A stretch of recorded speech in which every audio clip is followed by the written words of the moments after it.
أن سيدنا ونبينا ومولانا محمدا عبده ورسوله أما بعد فأعوذ بالله من الشيطان الرجيم بسم الله الرحمن الرحيم يا أيها الذين آمنوا كلوا من طيبات ما رزقناكم واشكروا لله إن كنتم إياه تعبدون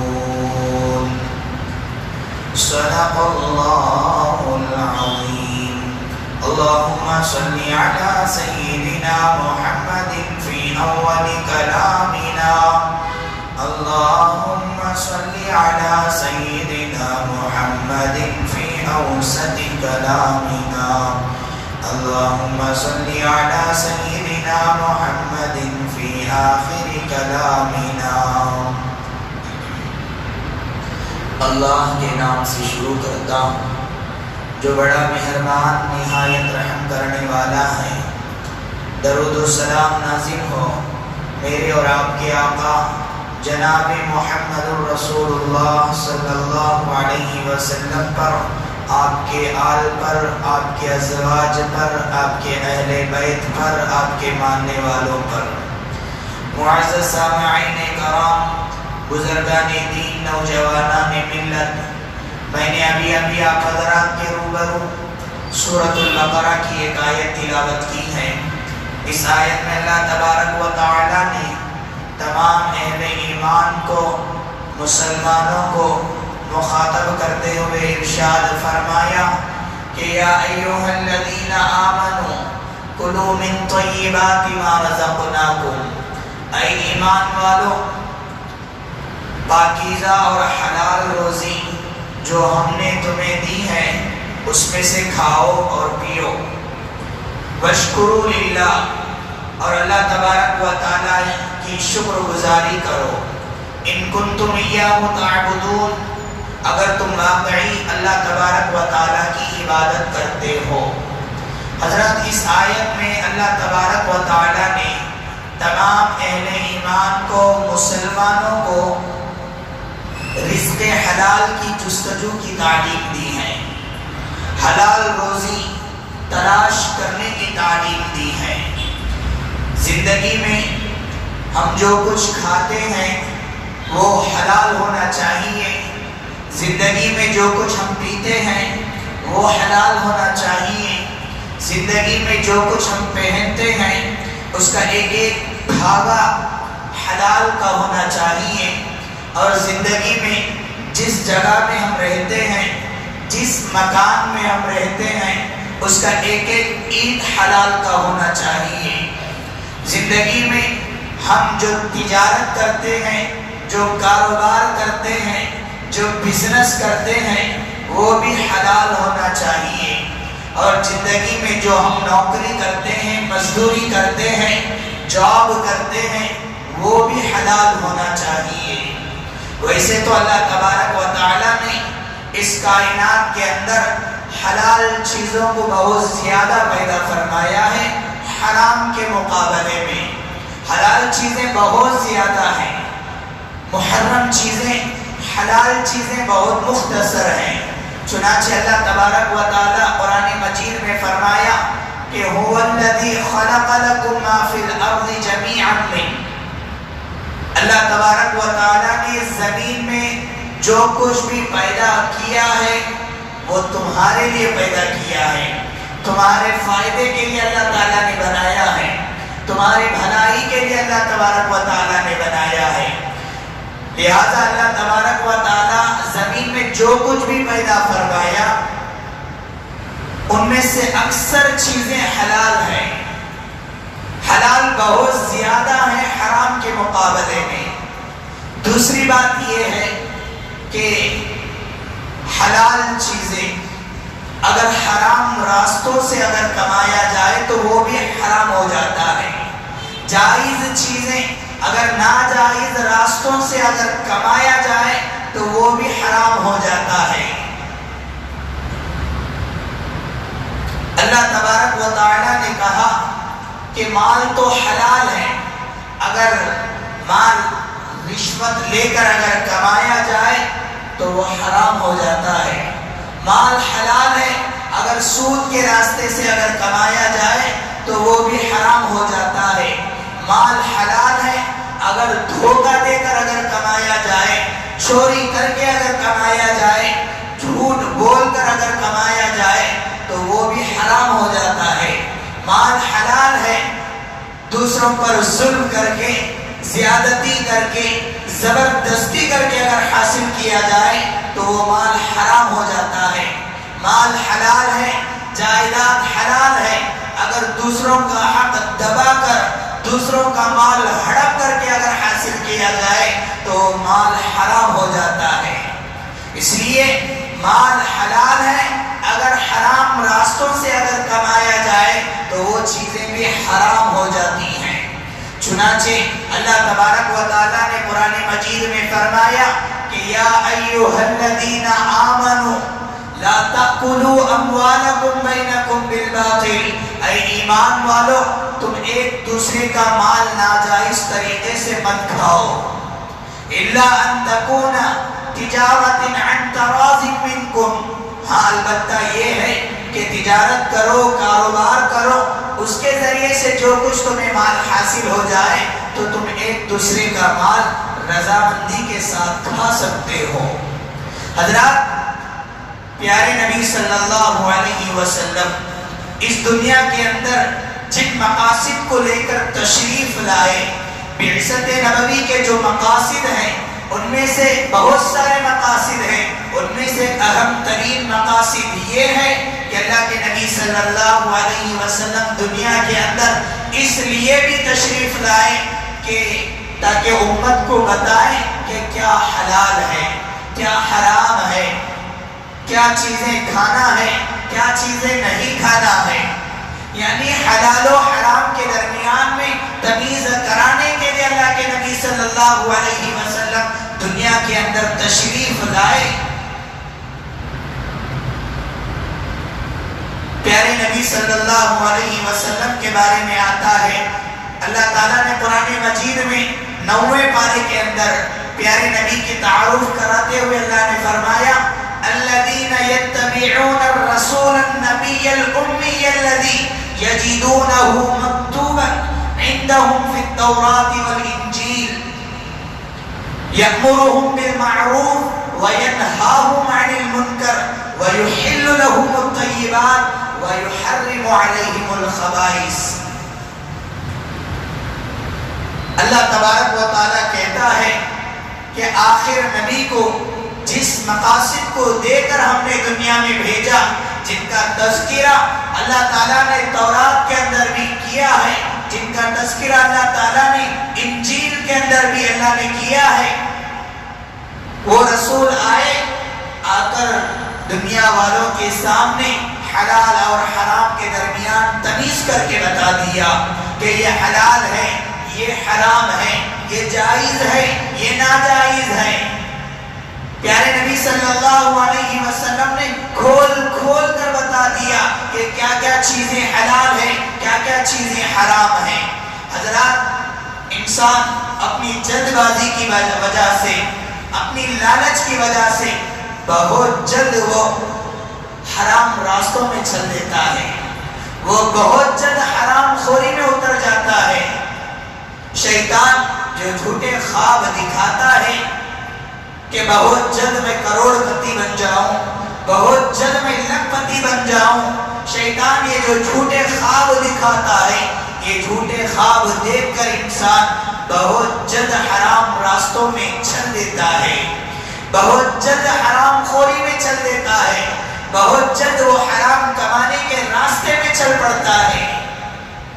اسی لیے اللہ تبارک و تعالیٰ نے پہلے ہی انسان کے مقدر میں یہ لکھ دیا کہ یہ انسان دنیا کے اندر جائے گا تو کتنا کھائے گا، کتنا پیے گا، اللہ تبارک و تعالیٰ نے انسان کے مقدر میں اس کا روزی لکھ دیا ہے۔ چنانچہ اللہ تبارک و تعالیٰ نے پیارے نبی صلی اللہ علیہ وسلم کے پاس حضرت جبرائیل علیہ السلام کو بھیج کر یہ کہہ دیا کہ ان روح القدس نفث فی روحی انہو لن تموت حتی تستکمل رزقها.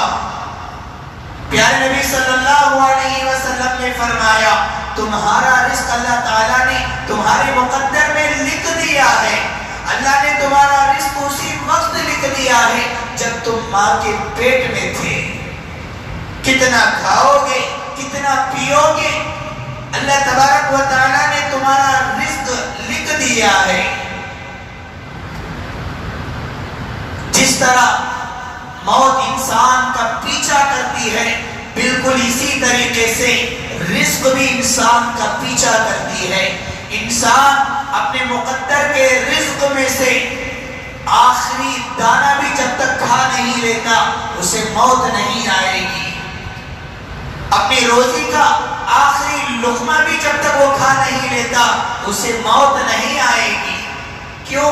اللہ تبارک و تعالیٰ نے اس کے مقدر میں لکھ دیا ہے تم اتنا رزق کھاؤ گے اتنا پانی پیو گے. اس لیے ہم لوگوں کو چاہیے کہ اللہ تعالیٰ نے تو مقدر کا رزق لکھ دیا ہے لیکن اس مقدر کے رزق کو حاصل کرنے کے لیے ہمیں حلال کمائی کی تلاش کرنا چاہیے, حلال نوکری کی تلاش کرنا چاہیے, حلال کاروبار کی تلاش کرنا چاہیے. حلال رزق کی تلاش کرنا یہ ہماری ذمہ داری بنتی ہے. اسی طرح سے رزق حلال کو بہت بڑی نیکی قرار دیتے ہوئے اللہ کے نبی صلی اللہ علیہ وسلم نے دخول جنت کی بشارت دی. رزق حلال کی جستجو کرنے والا اللہ کے نبی صلی اللہ علیہ وسلم نے جو انسان رزق حلال کی کوشش کرتا ہے اسے ایک بہت بڑی عبادت بھی اللہ کے نبی نے قرار دیا اور دخول جنت کی بشارت بھی اللہ کے نبی صلی اللہ علیہ وسلم نے دی ہے. جو انسان رزق حلال کی جستجو کرتا ہے اپنا پیٹ بھرنے کے لیے اپنے بیوی بچوں کو کھلانے پلانے کے لیے حلال کمائی کی کوشش کرتا ہے, حلال کاروبار کرتا ہے, خون پسینہ بہاتا ہے, اللہ کے نبی صلی اللہ علیہ وسلم نے فرمایا من اکل طیبا, جو انسان پاکیزہ روزی کھاتا ہے حلال روزی کھاتا ہے, وعمل فی سنت, اور اللہ کے نبی صلی اللہ علیہ وسلم کے بتائے ہوئے طریقے پر چلتا ہے, سنت کے مطابق زندگی گزارتا ہے, وَأَمِنَ النَّاسِ بَوَائِقَهُ دَخَلَ الْجَنَّةِ, اور اس سے لوگوں کو کوئی تکلیف نہیں ہوتی. ایک انسان ہے کہ وہ پاکیزہ اور حلال روزی کھاتا ہے. دوسری صفت اللہ کے نبی نے فرمایا میرے بتائے ہوئے راستے پر چلتا ہے, سنت کے مطابق زندگی گزارتا ہے. تیسری صفت اس حدیث کے اندر پیارے نبی نے فرمایا وَأَمِنَ النَّاسِ بَوَائِقَهُ دَخَلَ الْجَنَّةِ, انسان ایسا ہے کہ اس سے دوسرے کو کوئی تکلیف نہیں ہوتی, اس کے رویے سے کسی کو تکلیف نہیں ہوتی, اس کا سلوک سے کسی کو تکلیف نہیں ہوتی, اس کے زبان سے کسی کو تکلیف نہیں ہوتی, اس کے ہاتھ اور پیر سے کسی کو تکلیف نہیں ہوتی. پیارے نبی صلی اللہ علیہ وسلم نے فرما دیا کہ دخل الجنہ, ایسا انسان جنت میں داخل ہوگا. صحابہ اکرام رضوان اللہ علیہ مجمعین نے کہا کہ یا رسول اللہ ان ھذا فی امتی کا کثیر, اے اللہ کے نبی اس امت میں یہ تین صفت رکھنے والے بہت زیادہ افراد ہیں. تو اللہ کے نبی صلی اللہ علیہ وسلم نے فرمایا وَسَيَكُونُ فِي قُرُونٍ بَعْدِي, اللہ کے نبی نے فرمایا میری امت میں اب بھی یہ تین صفت رکھنے والے بہت سارے ہیں اور میرے بعد آنے والے جو میرے امتی ہیں ان میں بھی یہ تین صفات بہت زیادہ ہوں گی, ان میں بھی یہ تین صفات بہت زیادہ ہوں گی. اللہ کے نبی نے یہ جو تین صفات کے تعلق سے کہا کہ میری امت حلال روزی اپنائے گی اور میری سنت کے مطابق زندگی گزارے گی اور اپنے ذات سے کسی کو تکلیف ہونے نہیں دے گی.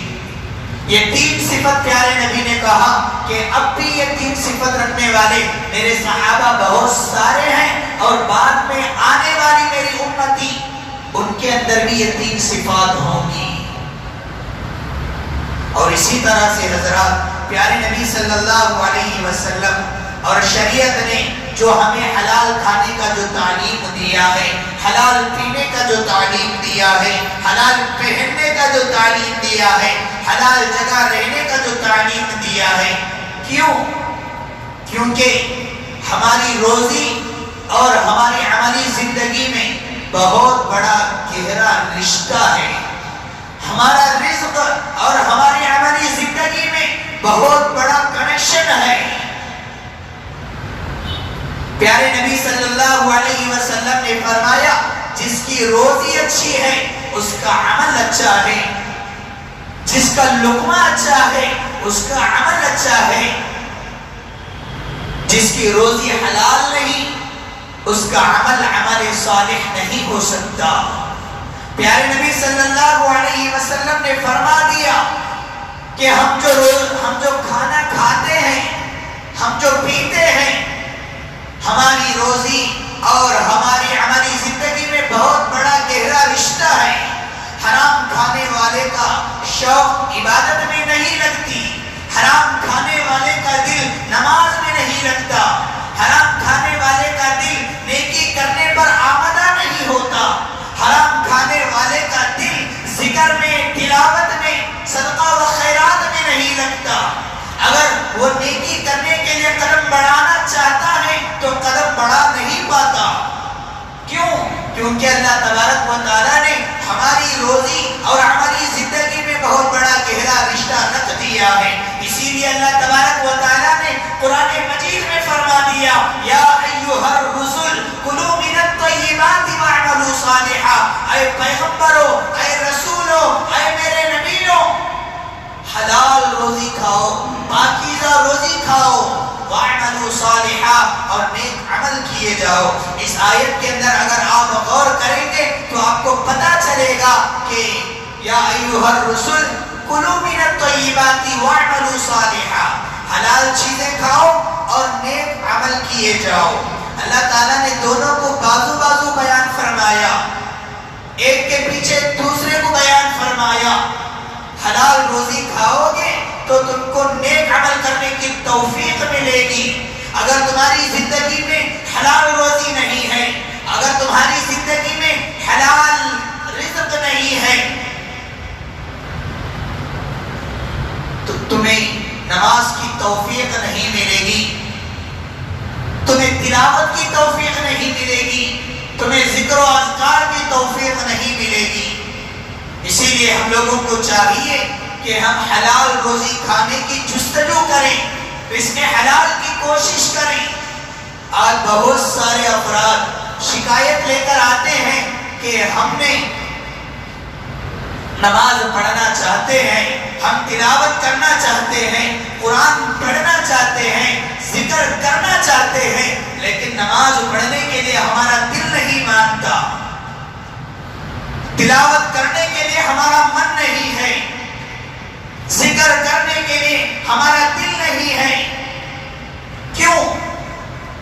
کیونکہ یہی ہے ہمیں غور کرنے کی چیز ہے، کہیں ہماری روزی حرام تو نہیں، ہمارا رزق حرام تو نہیں، ہم جو چیز کھا رہے ہیں کہیں وہ حرام لقمہ تو نہیں، جس چیز کو پی رہے ہیں کہیں وہ حرام تو نہیں، جس گھر کے اندر ہم رہتے ہیں کہیں وہ عمارت حرام مال سے، حرام پیسے سے تو تعمیر نہیں ہوئی، جو ہم تجارت کرتے ہیں، جو کاروبار کرتے ہیں کہیں وہ کاروبار حرام مال سے تو نہیں ہو رہی ہے. آج یہی وجہ ہے، اگر افسوس کے ساتھ یہ کہنا پڑ رہا ہے، اگر حرام مال سے اگر ہماری تجارت ہو رہی ہے، ہماری سے تجارت میں برکت نہیں آئے گی. اگر حرام مال سے ہمارا گھر کی تعمیر ہوا ہے تو ہمارے گھر کے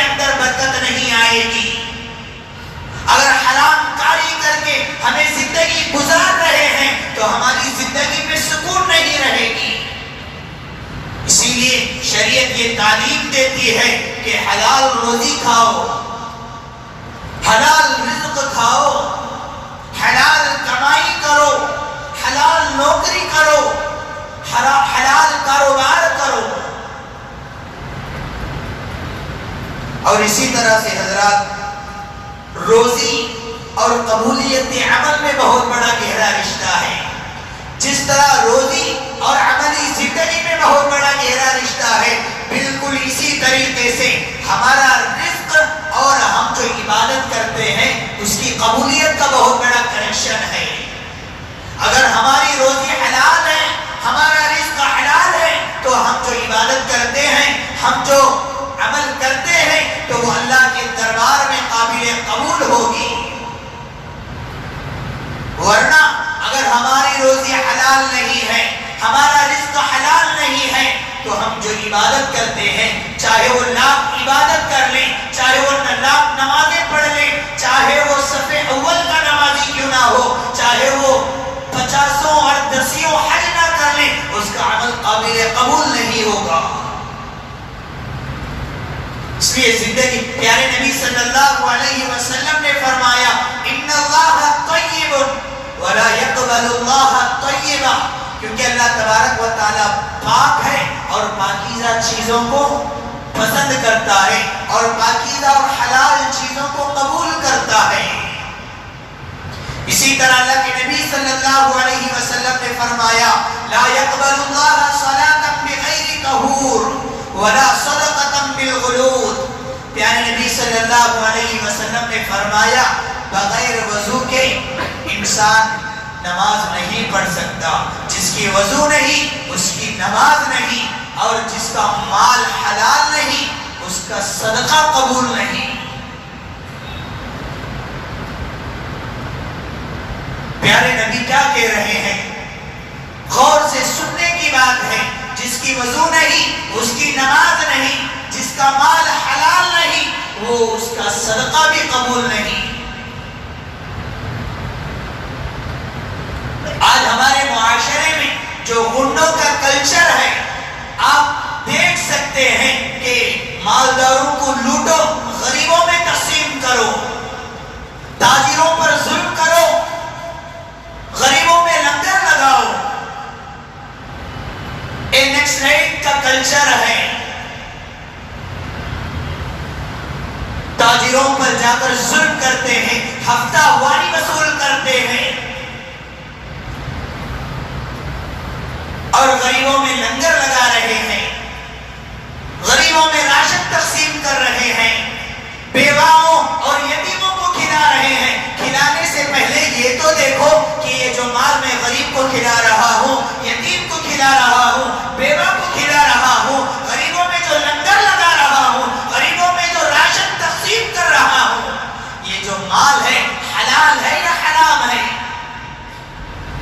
میرا اپنا کمایا ہوا ہے، کسی کا حق دبا کر میں تقسیم کر رہا ہوں۔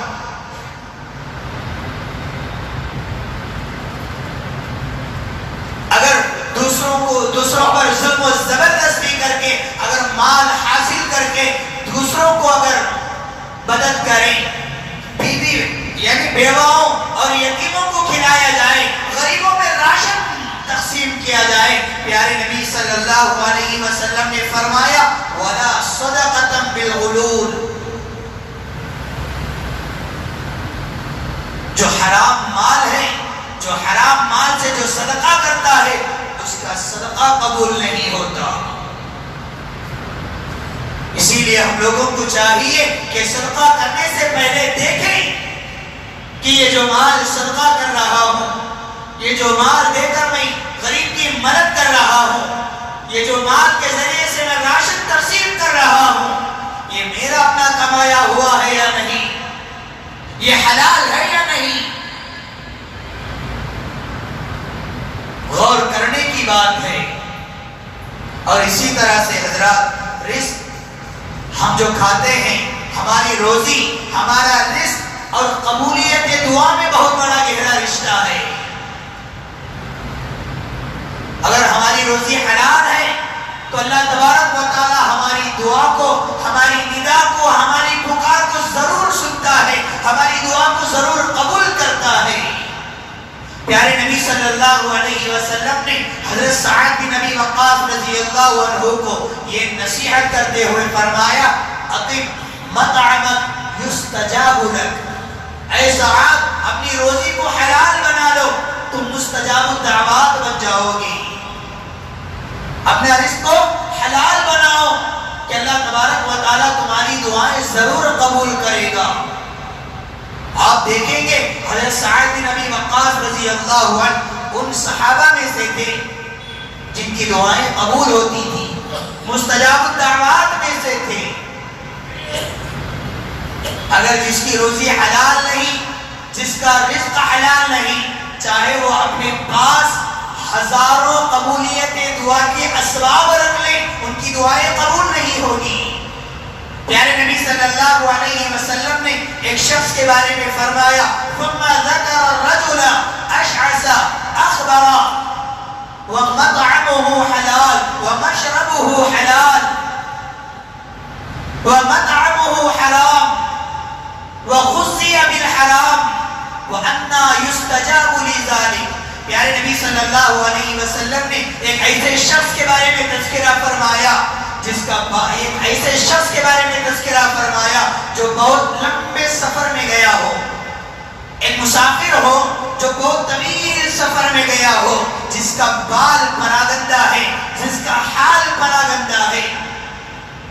اللہ کے نبی نے فرمایا جو لمبے سفر میں جاتا ہے، یعنی جو مسافر ہوتا ہے اس کی دعائیں قبول ہوتی ہے۔ جو مسافر ہوتا ہے اس کا بال پراگندہ رہتا ہے، اس کا حال پراگندہ رہتا ہے، گویا کہ ایک عاجزی اس کی ذات میں نظر آتی ہے۔ یہ جو عاجزی ہے یہ بھی قبولیت دعا کا ایک بہت بڑا سبب ہے۔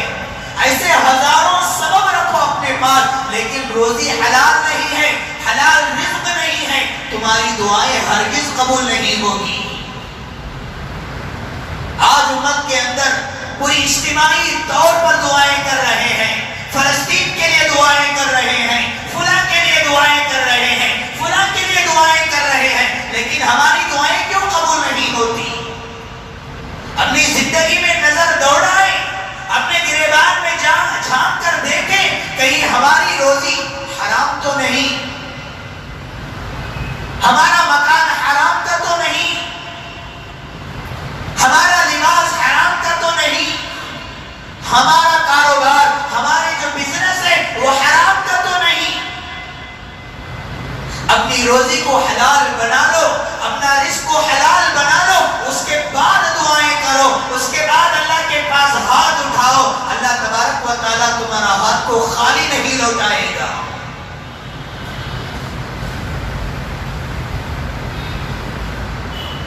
حضرات، مال کے سلسلے میں ہر انسان سے دو سوال ہونے والے ہیں، ہر انسان سے دو سوال ہونے والے ہیں۔ انسان جو دنیا کے اندر مال رکھتا ہے، دولت رکھتا ہے، اس کے تعلق سے دو سوال ہونے والا ہے۔ سب سے پہلے من این اکتسبہ، مال تم نے کہاں سے کمایا، وفیما انفقہ، تم نے کہاں خرچ کیا۔ یہ دونوں سوال کا جواب ہمیں کل روزے قیامت حشر کے میدان میں دینا ہے۔ اللہ کے بندوں کو دیکھو کیسے اپنی زندگی میں وہ حلال روزی کی جستجو کرتے تھے، رزق حلال کی تلاش کرتے تھے۔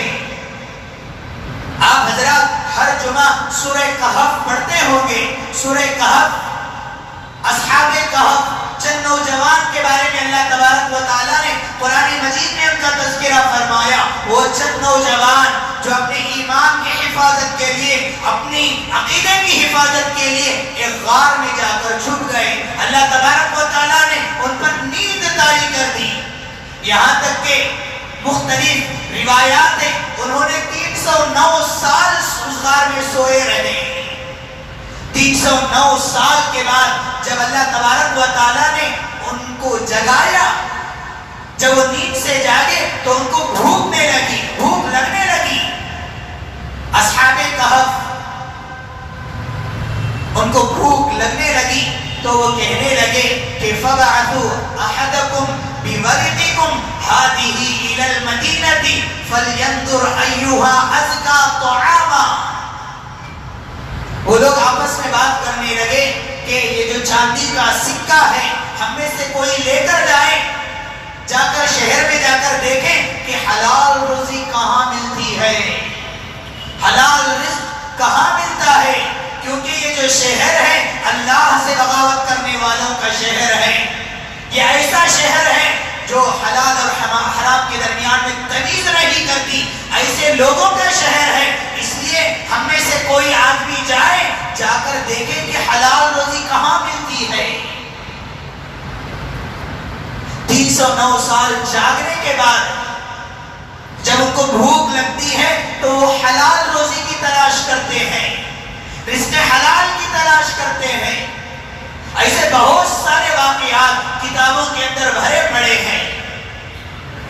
اس لیے ہم لوگوں کو چاہیے کہ زندگی میں ہم محنت کرتے ہیں، مزدوری کرتے ہیں، لیکن محنت کرتے ہوئے اس چیز کا لحاظ رکھیں کہ محنت کروں گا تو لیکن حلال کمائی کے لیے محنت کروں گا، محنت کروں گا تو حلال مزدوری کے لیے محنت کروں گا، نوکری کروں گا، جاب کروں گا تو حلال نوکری کروں گا، تجارت کروں گا تو حلال تجارت کروں گا۔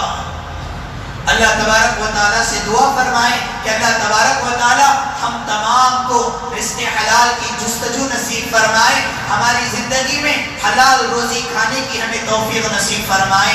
آمین و آخر دعوانا الحمدللہ رب العالمین۔